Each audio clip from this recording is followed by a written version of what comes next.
నిన్నటి చట్టం వల్ల దయాదక్షిణ వచ్చింది అనుకోం.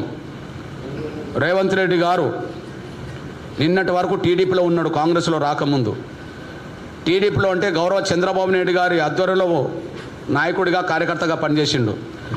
ఒకవైపు చంద్రబాబు నాయుడు గారు అక్కడ వర్గీకరణ విషయంలో ముందడుగేస్తున్నాడు, ఒకవైపు చంద్రబాబు నాయుడు గారు ఆంధ్రప్రదేశ్లో వర్గీకరణ కూడా ముందడుగుతున్నాడు. ఆయనకు ఈయనకు తేడా ఏంటంటే ఆయన ఇచ్చిన మాట నిలబెట్టుకునే కాడ 99% ఉన్నాడు. ఇక్కడ మాట తప్పి మాదిగల్ని మోసం చేసిండు. సాక్ష్యం, వర్గీకరణ జరిగేంత వరకు నోటిఫికేషన్లు ఇవ్వమని ఆయన చెప్పిండు. ఇప్పటికీ ఒక నోటిఫికేషన్ ఇవ్వలే, కానీ వర్గీకరణ జరగకుండానే నోటిఫికేషన్ ఈ ప్రభుత్వం ఇచ్చేసింది. గత నోటిఫికేషన్లకు వర్గీకరణ వర్తింపజేస్తామని రేవంత్ రెడ్డి గారు అన్నాడు, కానీ ఆ మాట నిలబెట్టుకోలేకుండా మాదిగల్ని మోసం చేసిండు. అక్కడ ఇక్కడ తేడా ఏంటంటే ఇక్కడ మాదిగలు పోయినప్పుడు మాదిగల మాట మాట్లాడిండ్రు, ఆయన మాలలు పోయినప్పుడు వాళ్ళకి తలొగ్గిండు అనడానికి ఒక సాక్ష్యం చెప్తున్నా.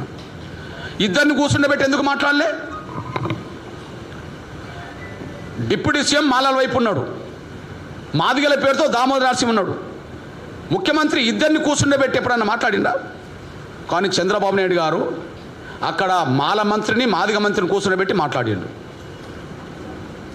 ఆడ హోంశాఖ మంత్రి మాదిగ అమ్మాయి మా సోదరి అనిత అవుతే అక్కడ స్వామి అని రామాంజనేయ స్వామి అని ఒక దళిత మా మాల తమ్ముడు సోషల్ వెల్ఫేర్ మినిస్టర్. వీళ్ళిద్దరితో మాట్లాడిండ్రు, వీళ్ళిద్దరు వర్గీకరణ కోరుకున్నారు కదా. అక్కడ చంద్రబాబు నాయుడు గారు అందరితో మాట్లాడిండు కదా, మరి మీరెందుకు అందరితో కలిపి మాట్లాడలే?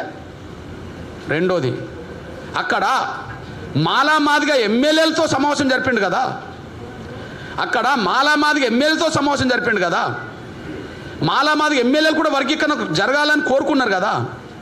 ఇక్కడ మాలా మాదిగ ఎమ్మెల్యేలను కలిపి ఎందుకు ముఖ్యమంత్రి సమావేశం ఏర్పాటు చేయలే?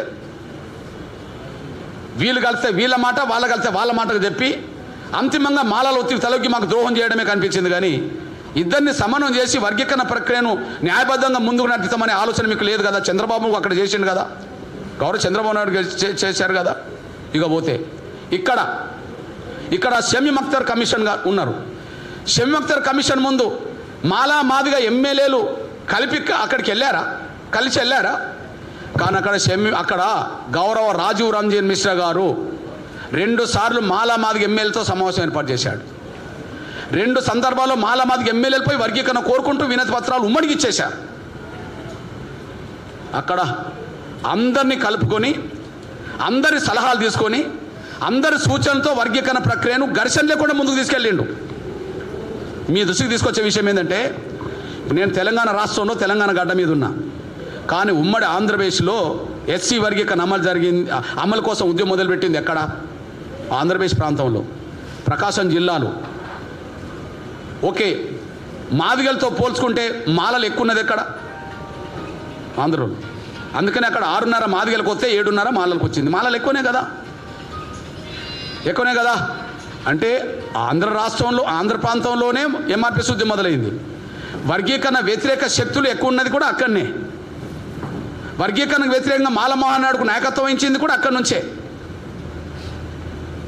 మరి వర్గీకరణకు వ్యతిరేకమైన మాలలు ఎక్కువ రాష్ట్రంలో చంద్రబాబు నాయుడు గారు మాదిగల్ని కూర్చుండబెట్టి వాళ్ళ సలహాలు తీసుకొని వాళ్ళ సూచనలు తీసుకొని అక్కడ ఎలాంటి భిన్నాభిప్రాయాలు ఘర్షణ పెరగకుండా సమస్య పరిష్కారానికి ఆయన చొరవ తీసుకున్నాడు. ఇక్కడ మాదిగలు ఎక్కువ ఉన్న ప్రాంతంలో, మాలలు తక్కువ ఉన్న రాష్ట్రంలో కనీసం మాదిగలను కూర్చుండబెట్టుకొని వర్గీకరణ ప్రక్రియను ఒప్పించి మెప్పించి భిన్నాభిప్రాయాలు లేని పద్ధతిలో పరిష్కరించడానికి ఏమైనా ప్రయత్నం చేసిండంటే చంద్రబాబు నాయుడు గారు అక్కడ చాలా న్యాయబద్ధంగా ముందుకు సాగిపోతున్నాడు. మొన్ననే క్యాబినెట్ తీర్మానం జరిగింది, రేపు శాసనసభలో తీర్మానం జరగబోతుంది, ప్రక్రియ ఆయన ముందుకు నడిపించబోతున్నాడు. అక్కడికంటే ఇక్కడనే భిన్నాభిప్రాయాలు ఎక్కువ ఉన్నాయి, అక్కడికంటే ఇక్కడనే ఘర్షణ వాతావరణం ఇప్పటికి ఉన్నది. అక్కడ మాత్రం మాలలు ఎక్కువ ప్రాంతంలో, మాలలు ఎక్కువ రాష్ట్రంలో మాత్రం భిన్నాభిప్రాయాలు కనుమరుగవుతున్నది, ఘర్షణ కనుమరుగవుతున్నది. అందరు కలిసి వర్గీకరణ కోరుకునే కాడికి అక్కడికి వచ్చేసారు. అక్కడ అందరు కలిసి వర్గీకరణ రావడానికి కారణం చంద్రబాబు నాయుడే. ఇక్కడ అందరినీ ఒక దగ్గరికి తీసుకురాకపోవడం రేవంత్ రెడ్డి గారి వైఫల్యమైన విషయం కూడా స్పష్టంగా ఇక్కడ రుజువు అవుతుందనే విషయం కూడా మీ దృష్టికి నేను తీసుకొస్తున్నాను. నేను ఈ నేపథ్యంలోనే గౌరవ చంద్రబాబు నాయుడు గారు ప్రభుత్వం తీసుకునే నిర్ణయాల్లో ఎంత ఆచితూచి ముందుకెళ్తున్నాడో ఒక విషయం చెప్తున్నాను నేను. అక్కడ మేము 1% కాదు, 0.5% కూడా నష్టపోలే. ఆంధ్రప్రదేశ్లో 0.5% కూడా నష్టపోలే.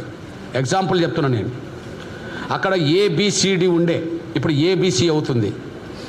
అక్కడ ABCD ఉమ్మడి ఆంధ్రప్రదేశ్లో ఉండే 2 గ్రూపులు ఉండడానికి కారణం అక్కడ. ఏ గ్రూపు రెల్లి ప్రజలు అక్కడనే ఎక్కువ మంది ఉన్నారు, వాళ్ళకి 1% ఇచ్చారు. B గ్రూపుకు ఇప్పుడు 6.5% వచ్చింది.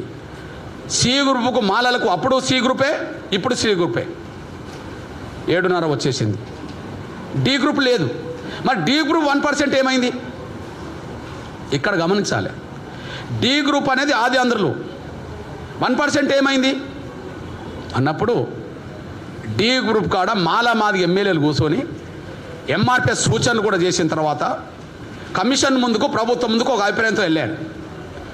ఈస్ట్ వెస్ట్ గోదావరి జిల్లాలో ఉన్న ఆదివాంధ్రులు మాలలు, చిత్తూరు, కడప, నెల్లూరు, ప్రకాశం జిల్లాల, గుంటూరు జిల్లాలో ఉండబడే ఆది ఆంధ్రులు మాదిగ. అంటే ఆది ఆంధ్రుల పేరుతోటే మాలలు ఉన్నారు, మాదిగలు ఉన్నారు.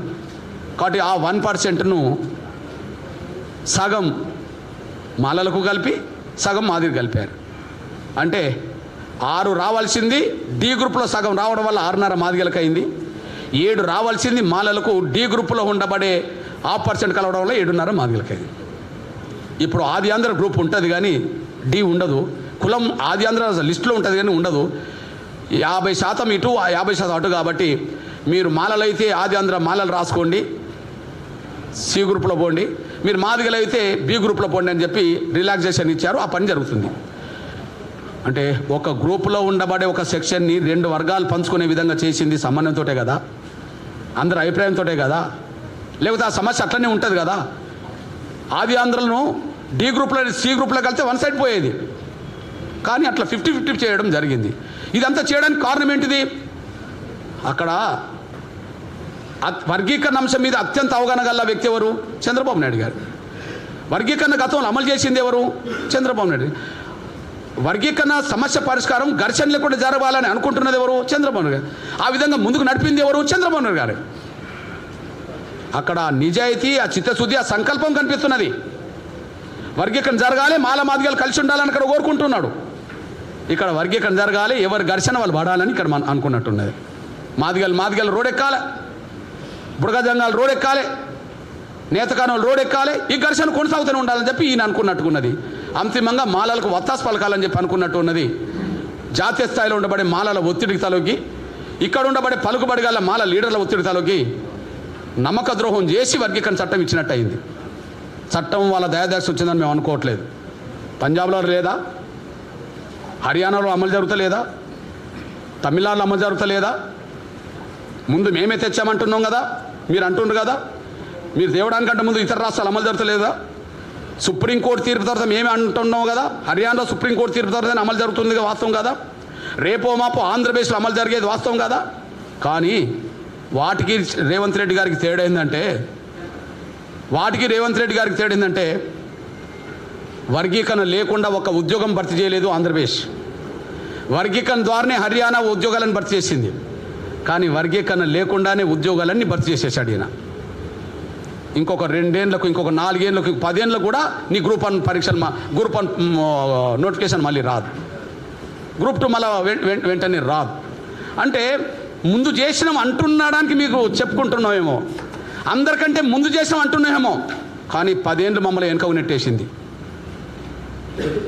మమ్మల్ని 10 ఏళ్ళు గ్రూప్ 1 పోస్టులు పొందే విషయంలో మమ్మల్ని వెనుక నెట్టేసింది. గ్రూప్ 2లో వెనుక నెట్టేశారు, ఇతరత్ర ఉద్యోగాలు మమ్మల్ని వెనుక నెట్టేశారు. ఇవాళ మీరు చట్టం తెచ్చినాం అంటున్నారు, ఇంకో 10 ఏళ్ళకు మామూలు వెనుక నెట్టేసినట్టే కదా. ఎవరికోసం మమ్మల్ని వెనుక నెట్టేశారు? మాలకు దోషపెట్టడానికే కదా. ఈ విషయాన్ని మేము మా ప్రజల్లోకి తీసుకెళ్తాం. విజయోత్సవం మా పోరాట ఫలితం అంతే. చట్టం సాధించుకోవడం అనేది ఇక్కడేంది, రేపు ఆంధ్రప్రదేశ్లో సాధించుకోవట్లేదా? రేపు కర్ణాటకలో మేము సాధించుకోమా?